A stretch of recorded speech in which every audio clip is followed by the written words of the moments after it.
He is the chief counsel for the American Center for Law and Justice. Jay Sekulow is with us, also chief counsel for the president, longtime friend of the program. Can you name an instance where socialism and the nationalizing of the economy ever worked well for people?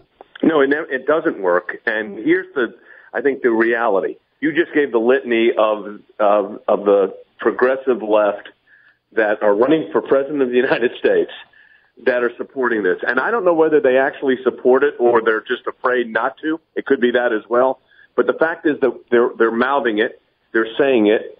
It's absurd. And look at Venezuela. You could look at Cuba, which ended up being communist, of course. But the idea that socialism, look at England immediately after the NIH. Yeah, that's another example. The problem is, and it's not just the new, Green Deal, which is problematic in and of itself. But you take it a step further, which you didn't have to go too far today. So now what do we have? This morning we have the news, and over the weekend, of the anti-Semitism of the hard progressive left. And what are they saying? Well, you got the Congresswoman saying Jews and money, basically. I mean, not basically. She said it's all about the Benjamins in reference to AIPAC.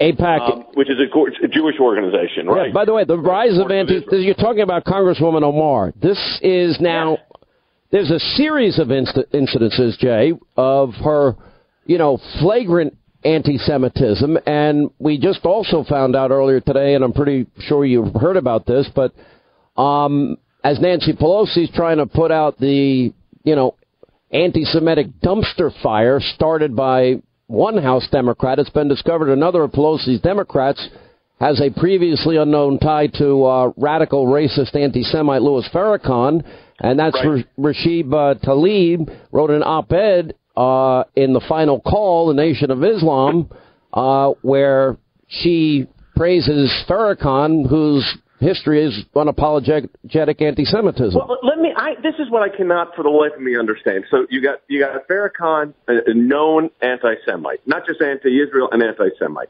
We also know that their statements about other minority groups, and you can name the group, are horrific. And yet some of these same members are marching with them. And you saw that in the so-called Women's March. Well, the Jewish community pretty much pulled out of that. Why? Because of the anti-Semitism of one of the leaders, Linda Sarsour. So what you really have happening here, in my view, is this hard push to the left, what's interesting is it also is anti their own base.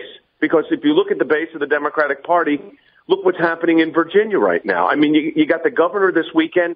Now he's calling slavery indentured servants, as if that gives it a better veneer.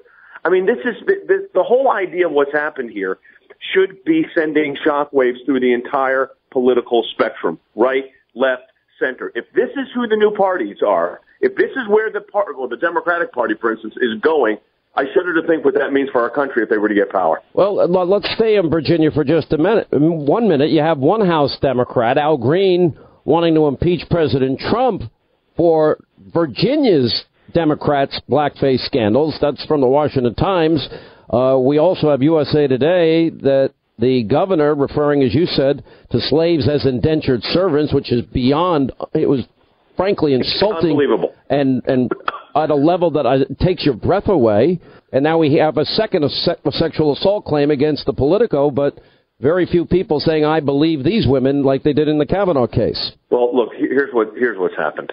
We wish these were just outliers. Unfortunately, it's not. And then when you add to it, which I don't think no one can ignore, the anti-Semitism of the weekend, the anti-black statements of the Virginia governor and evidently the Virginia Attorney General, then you put the whole situation with the lieutenant governor. It's a whole different situation.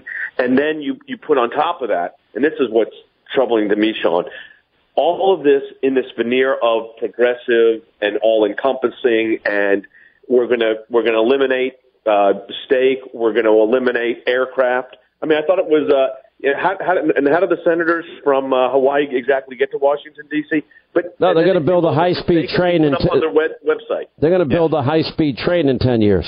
Yeah, all wonderful, not happening, not reality.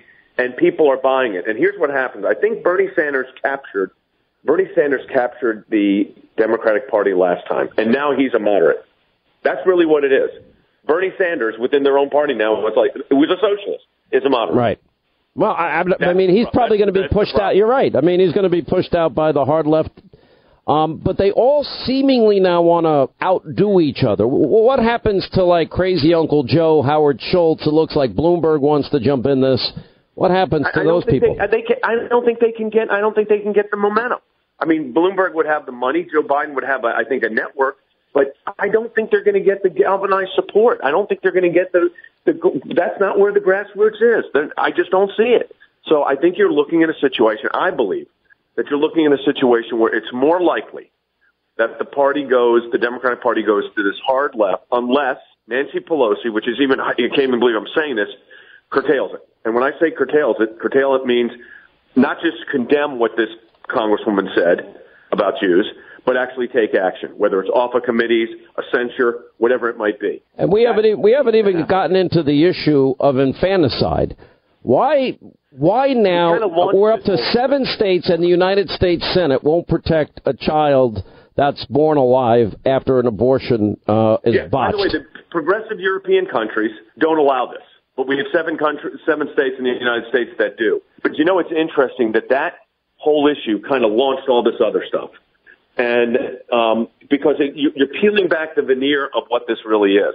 These programs, which have no regard for the unborn child, zero. I mean, and the explanation the governor of Virginia gave, who's a pediatric neurologist, was breathtaking. What he said, we'll let the baby be born and then we'll decide what to do. No, he said we'll deliver the baby. We'll make sure that the baby's comfortable. This is a human soul living outside the womb. It's an individual now.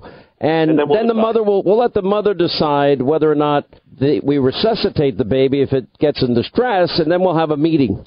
I guess tea and crumpets. I don't know. Well, no, but this is when they go to these extremes, it brings out the other extremes. I mean, I have been litigating these cases for 30 and 40 years, and what happens is it's one thing, and it's like you pull the cord and everything starts unraveling. So here it was the extreme pro-abortion position they took. You pulled that cord up, and everything else starts unraveling within days.